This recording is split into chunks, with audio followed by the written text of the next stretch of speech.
Mapagpalang buhay mga kabayan, nandito kami ngayon sa Ciudad de Calamba. Grabe ang ganda ng gate, no? At kasama ko ngayon sa Middle East ang ating pambato, ang top noong 2014 si Sir Bong Bokita. Hello, wow, sarap no. Kamusta Sir Bong? Anong feeling na nandito ngayon sa Ciudad de Calamba? Entrance pa lang. Ayan, no? Grabe. Naalala mo yung ano, para ng mga limitang hirin nung araw, di ba yung mga yung mga Hispanic?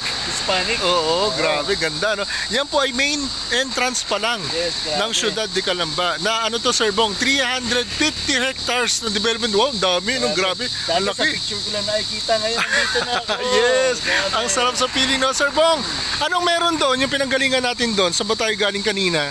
Galing kami ng Batino. Oo, expressway, no? South Luzon Expressway. Tapos ano yung mga nakita mo doon? Para may mga industrial technopark doon, no? Mga technopark. Oo, Avon, di ba? Tapos Samsung at marami pang iba. Yun po yun. Malapit lang pala, no? So nandiyan po pala yung yung pinakasama sa entire development ito. Tapos Sir Bong, doon naman sa loob. Ano ba makikita natin diyan sa loob? Grabe, kompleto po yan. May commercial. Oh, wow. Nag-dressing bahay. Uy, meron ha.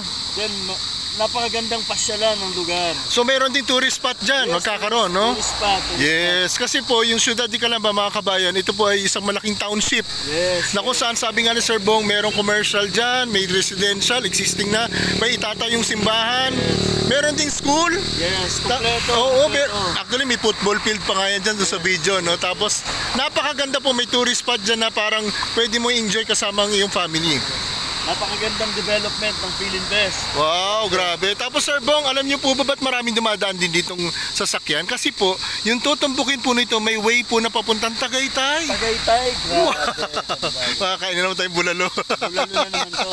Tapos Sir Bong, alam niyo po, bukod sa Tagaytay, nandito naman sa gawing ito sa ang taon ng aking misis, no, Calamba. Calamba. Which is merong Pansol, di ba susunod na Calamba, Los Baños? Spot na Pansol. Hot Spring. Hot Spring. So may enjoy pala ng mga nag-invest dito sa Ciudad de Calamba.